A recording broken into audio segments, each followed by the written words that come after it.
Well, we're getting plenty of water, at least in the river valley. We're seeing anywhere from about an inch to some areas close to 2.5 inches, especially in Sequoia County and northern LaFleur County, kind of right along I-40. That's kind of the hot spot for this year, or I should say this year for today. You can see those blues and purples there. And in northwest Arkansas, we've seen some brief downpours at times, but it's been rather dry. But some lighter to moderate rainfall is starting to move through the area here in northwest Arkansas. But the big key here is in the river valley. We're seeing moderate to heavy rainfall, really nearly area wide. You can see kind of more of a moderate band starting to move through Sequoia County now towards the Fort Smith area. Some moderate to heavy rainfall near Poto and really all across really the region here. Maybe a little bit of a break there into portions of eastern Sebastian County. To the north, you can see very light greens there across northwest Arkansas. But as I mentioned, a couple of those yellows and dark greens are starting to move in. And generally speaking, this is going to be the theme for the rest of today. It's going to be a little bit more lighter for northwest Arkansas. You can see the heavier band is kind of right near the Oklahoma City area, kind of along I-40 extending westward and continuing to move from west to east. So I think when it's all said and done, it's going to be a very different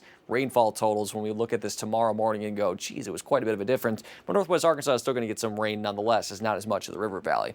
Unfortunately, it may be too much in some cases. We do have a level 2 out of 4 flash flood risk for the entire river valley and the southern half of northwest Arkansas. But I'd say specifically in the I-40 corridor, that's going to probably be the highest chance of seeing it, not only with this morning's rain, but repeated rounds later this afternoon and this evening. Now, after tonight, we'll see a little bit of a break. Tomorrow morning, we will see some rainfall, but it will start to sputter out a little bit. Wednesday, we'll see it kind of later afternoon and evening, but the biggest chance is going to be on Thursday, really statewide, but of course over the 5 News coverage area, the level 2 out of 4 risk starting Thursday morning into Thursday evening before clearing out for us Friday and maybe a little bit of a marginal risk on Friday. So let's map out those rain timings for you. So and here's noon. There's all those storm chances. We'll continue to see that move from west to east later this afternoon. Going to be a wet afternoon and evening commute. So make sure to give yourself a few extra minutes and again, turn those lights on. In terms of what we see for the rest of this evening, now during the overnight hours, it'll mainly be in the river valley. Some could approach southern Washington and Madison County, but you notice most of it's in the river valley. Tomorrow morning, though, it'll start to taper off a little bit, and I think after the noon hour,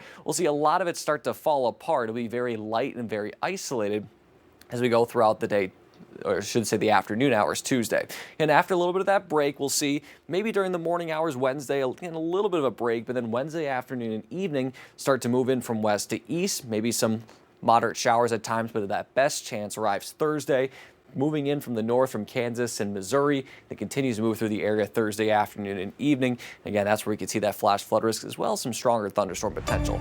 Otherwise, over the next 7 days, you're going to notice temperatures are well below normal, highs in the low 70s, some barely getting out of the 70s, especially on Thursday and today. Then for Saturday, for that Razorback game, looks like maybe could see some isolated storms. We'll keep an eye on that. Otherwise, again, that best rain chance is going to be, of course, for today and on Thursday. Wow. Well, it's hard to believe that Razorback football is starting up and also the perfect weather for it. You really couldn't ask for better as long as we don't get Yeah, too as I much say, rain. hopefully holding off the rain. And of course, high school football games start Fridays. Hopefully that's going to hold off as well. Looks like a lot of that will leave Friday mornings, just how much lingers during the day Friday and Saturday. All right. Well, thanks, Danny.